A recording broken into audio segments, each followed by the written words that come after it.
বনলতা সেনের পাখির নীড়ের মতো চোখে আজও পড়েনি বয়সের ছাপ। দ্য ওয়ালে আজ কান পেতে শুনুন জীবনানন্দের কবিতায় কেন থমকে যায় সময়ের কাঁটা।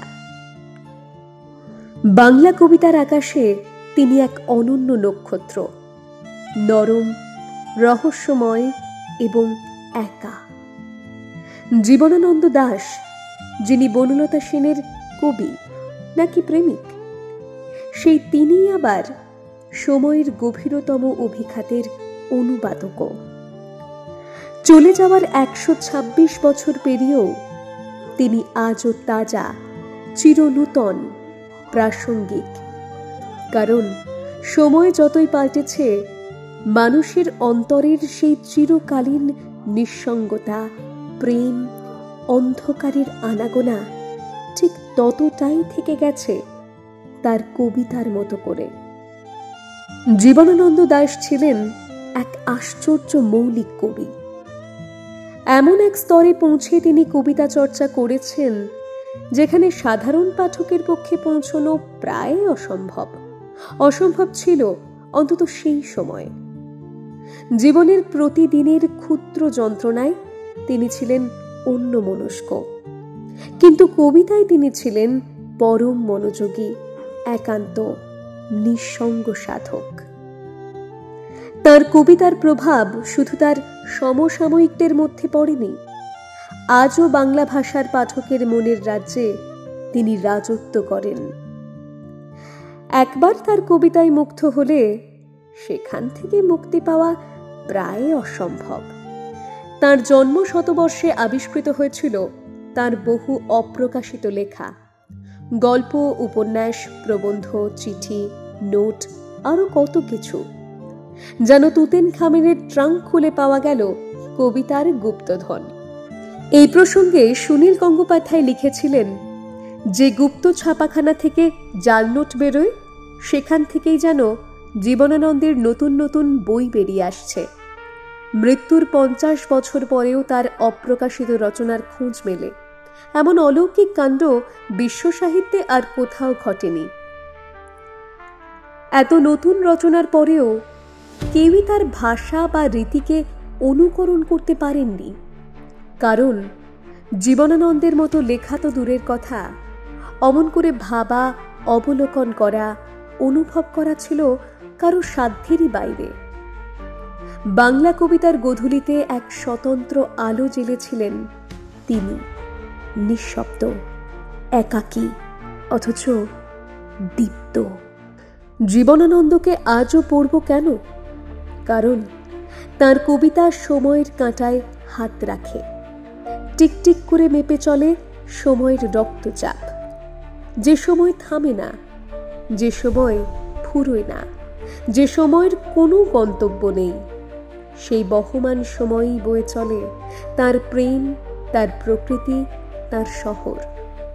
তাই তার প্রতিটি কাব্যবন্ধ যেন আমাদের জীবনের আয়না। যেমন অদ্ভুত আঁধার এক কবিতায় তিনি লিখেছেন, যারা অন্ধ সবচেয়ে বেশি আজ চোখে দেখে তারা।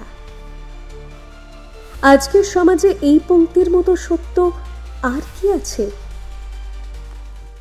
তিনি ছিলেন এক খুঁতখুঁতে নিঃসঙ্গ শিল্পী। অসংখ্য কবিতা লিখেও প্রকাশ করেছেন সামান্যই। প্রকাশের আগে পরে কবিতা সংশোধন করা ছিল তার অভ্যেস।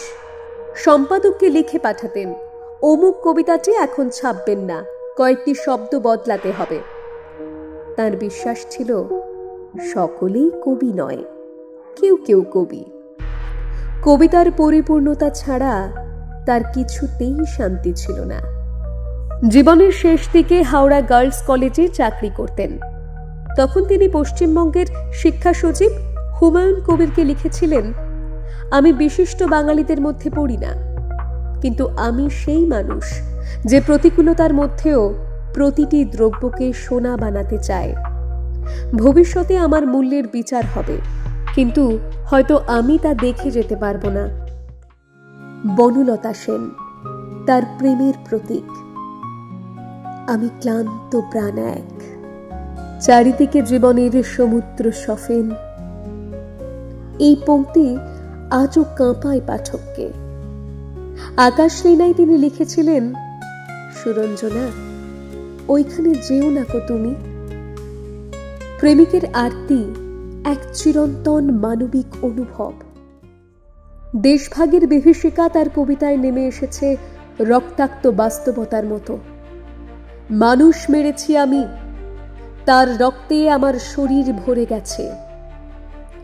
মানুষের যন্ত্রণায় তিনি নিজেকে দোষী ভেবেছেন, ক্ষতবিক্ষত হয়েছেন নিজের ধারালো অনুভবের কাঁটায়।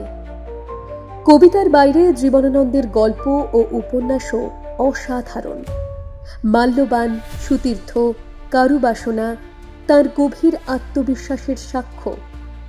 কবিতার কথা প্রবন্ধে তিনি লিখেছেন, সকলেই কবি নয়, কেউ কেউ কবি, কারণ তাদের হৃদয়ে কল্পনার ভিতরে চিন্তা ও অভিজ্ঞতার সারবত্তা আছে। হেমন্ত ছিল তার প্রিয় ঋতু। সেই হেমন্তেই 22 অক্টোবর এক রাতে ট্রামের ধাক্কায় আহত হয়ে তিনি চলে গেলেন। জীবন তাঁকে যা দেয়নি, সময় পরে তা উজাড় করে দিয়েছে। বেঁচে থাকতে উপেক্ষিত, মৃত্যুর পরে শ্রদ্ধেয়।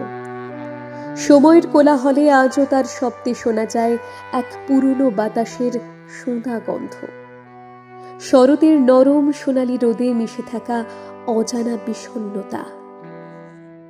সময়ের সঙ্গে অনেকেই হারিয়ে যায়। জীবনের নিয়মে মরণের পরে চলে যান তারা। তবে জীবনানন্দ দাশ সেই ব্যতিক্রম, যিনি সময়ের ভিতরে নিজেকে অমর করে ফেলেছেন। যে মানুষটিকে কলকাতার পথে মানুষ চিনত না, তিনি আজ বাংলা কবিতার আধুনিকতার প্রতীক।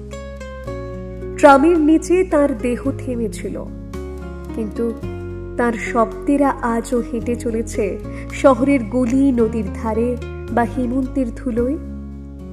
তার কবিতা আজও আমাদের একা মুহূর্তে এসে বসে থাকে, নরম কণ্ঠে বলে, দেখেছ জীবন এখনো কেমন সুন্দর, কেমন অন্ধকার। তাই 126 বছর পরেও যখন আমরা তার কবিতা খুলে বসি, মনে হয় এই তো তিনি এখানেই ছিলেন, আছেন। বনলতা সেনের চোখে চোখ রেখে কবিতার আলপথে এখনো হাঁটতে দেখা যায় তাকে।